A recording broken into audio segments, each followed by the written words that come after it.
அஸ்ஸலாமு அலைக்கும்டா. நல்லா இருக்கியா? நல்லா இருக்கதா, நீங்கள் நல்லா இருக்கீங்களா? நல்லா இருங்க. என்ன செய்கிறீங்க? என்ன ஸ்பெஷல் இன்னைக்கு? இன்னைக்கு ஒன்றும் இல்லை, சாம்பார் வச்சுருக்கோம். சாம்பார் வச்சுருக்கீங்களா? ஆமாம். சரி. இதுக்கு உருளைக்கிழங்கு வறுக்கிறோம். உருளைக்கிழங்கு எப்படி வறுக்கிறது? ஒன்றும் இல்லை, கடுகு எண்ணெயை ஊற்றி கடுகு போட்டுட்டு கடுகு கருவேப்பிலை போட்டு வெடிச்சோன்னா சரி, வெட்டி வச்சுருக்க உருளைக்கிழங்க போட்டுடணும். சரி. போட்டுட்டு தேவைப்படுற அளவுக்கு உப்பு போட்டுக்கிட்டு ரெண்டே மசாலா தான் இருக்குது. சிம்பிளான வேலை. ஆமாம். இது ஃபஸ்ட்டில் எண்ணெய் சூடு பண்ணி வந்து பிடிக்காது கொஞ்சம், அதுக்காக தான் இப்படி போட்டுக்கிறது. போட்டுட்டு அவ்வளோதான். இதுக்கு சிம்பிள் ரெசிபி தான்.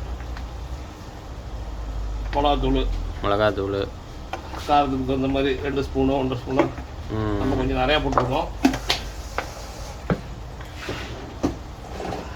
அடுத்தது மஞ்சத்தூளா?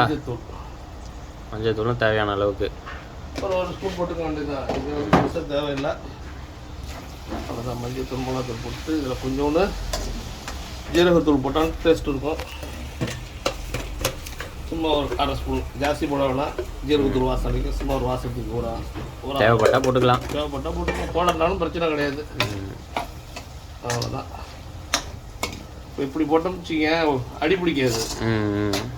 இல்லைன்னா ஒன்று பிடிச்சிட்டு கிடக்கும். அழகாக ரெடி பண்ணிக்கிட்டு எவ்வளோ நேரம் வேகணும் இது? உருளைக்கிழங்கு வரது 10 நிமிஷம் ஆகும். சிம்மிலே தான் வைக்கணும், ரொம்ப சூடு வைக்கக்கூடாது. சிம்மில் வச்சுக்க வேண்டியது தான். சிம்மில் வச்சு ஒரு 20 நிமிஷம். இதில் வந்து நாங்கள் சில பேர் சேர்ப்பாங்க, சில பேர் சேர்க்க மாட்டாங்க. நான் இதில் வந்து நசுக்கின பூண்டு சேர்க்குறேன். அது சரி. தோலோட போட்டோம்னு வச்சுக்க, ஃப்ளேவர் நல்லா இருக்கும். அது நல்லா வாசமாக இருக்கும். ஆமாம். இந்த பூண்டு வாசம்